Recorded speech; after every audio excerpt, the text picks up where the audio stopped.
اللہ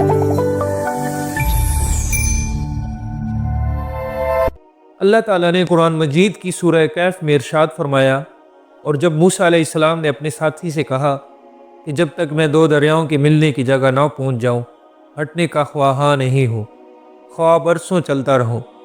بس جب ان دریاؤں کے ملنے کے مقام پر پہنچے تو اپنی مچھلی بھول گئے، تو اس نے دریا میں سرنگ کی طرح اپنا راستہ بنایا، اور جب آگے چلے تو موسیٰ علیہ السلام نے اپنے ساتھی سے فرمایا کہ ہمارے لیے کھانا لاؤ، اس سفر سے ہم کو تھکان ہو گئی ہے۔ اس نے کہا، بھلا آپ نے دیکھا کہ جب ہم نے پتھر کے پاس آرام کیا تھا تو میں مچھلی وہیں بھول گیا تھا، اور مجھے آپ سے اس کا ذکر کرنا شیطان نے بھلا دیا، اور اس نے عجیب طرح سے دریا میں اپنا راستہ بنا لیا۔ موسیٰ علیہ السلام نے فرمایا کہ یہی تو وہ مقام ہے جسے ہم تلاش کر رہے ہیں۔ تو وہ اپنے پاؤں کے نشانات دیکھتے دیکھتے واپس لوٹ آئے۔ وہاں انہوں نے ہمارے بندوں میں سے ایک بندہ دیکھا جس کو ہم نے اپنے ہاں سے رحمت، نبوت یا ولایت دی تھی اور اپنی طرف سے علم بخشا تھا۔ موسیٰ علیہ السلام نے ان سے جن کا نام خضر تھا کہا کہ جو علم خدا کی طرف سے آپ کو سکھایا گیا ہے، اگر آپ اس میں سے مجھے کچھ بھلائی کی باتیں سکھائیں تو میں آپ کے ساتھ رہوں۔ خضر علیہ السلام نے فرمایا کہ تم میرے ساتھ رہ کر صبر نہیں کر سکو گے، اور جس بات کی تمہیں خبر ہی نہیں اس پر صبر بھی کیسے کر سکتے ہو؟ موسیٰ علیہ السلام نے کہا، اگر اللہ تعالیٰ نے چاہا تو آپ مجھے صبر کرنے والا پائیں گے، اور میں آپ کے کسی حکم کی نافرمانی نہیں کروں گا۔ تو حضرت خضر علیہ السلام نے کہا، اگر تم میرے ساتھ رہنا چاہتے ہو تو شرط یہ ہے کہ مجھ سے کوئی بات نہ پوچھنا جب تک میں خود اس کا ذکر تم سے نہ کروں۔ موسیٰ علیہ السلام نے کہا، اگر اللہ تعالیٰ نے چاہا تو آپ مجھے صبر کرنے والا پائیں گے، اور میں آپ کے کسی حکم کی نافرمانی نہیں کروں گا۔ تو دونوں چل پڑے یہاں تک کہ کشتی میں سوار ہوئے۔ تو خضر علیہ السلام نے کشتی کو پھاڑ ڈالا۔ موسیٰ علیہ السلام نے کہا، کیا آپ نے اس کو اس لیے پھاڑا ہے کہ سواروں کو غرق کر دیں؟ یہ تو آپ نے بڑی عجیب بات کی۔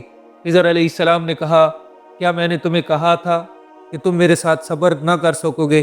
موسیٰ علیہ السلام نے کہا، جو بھول مجھ سے ہوئی اس پر گرفت نہ کیجیے، اور میرے معاملے میں مجھے مشکل میں نہ ڈالیے۔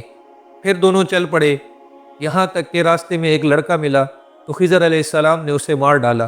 موسیٰ علیہ السلام نے انہیں کہا کہ آپ نے ایک پاک جان کو ناحق بغیر قصاص کے مار ڈالا، یہ تو آپ نے بری بات کی۔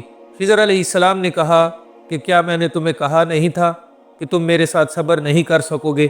موسیٰ علیہ السلام نے کہا کہ اگر اس کے بعد میں پھر کوئی بات پوچھوں یعنی اعتراض کروں تو مجھے اپنے ساتھ نہ رکھیے گا کہ آپ میری طرف سے عذر کی قبول کرنے میں غایت کو پہنچ گئے۔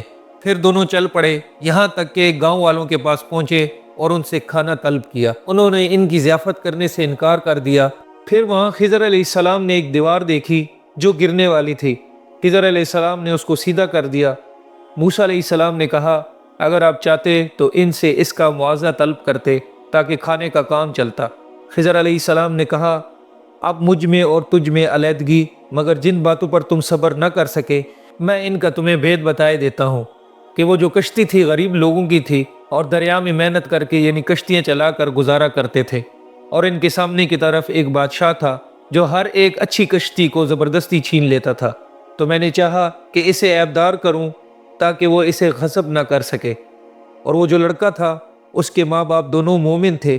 ہمیں اندیشہ ہوا کہ وہ بڑا ہو کر بد کردار ہوگا، کہیں ان کو سرکشی اور کفر میں نہ پھنسا دے، تو ہم نے چاہا کہ ان کا پروردگار ان کی جگہ ان کو اور بچہ عطا فرمائے جو پاک، بہتر اور محبت میں زیادہ قریب ہو۔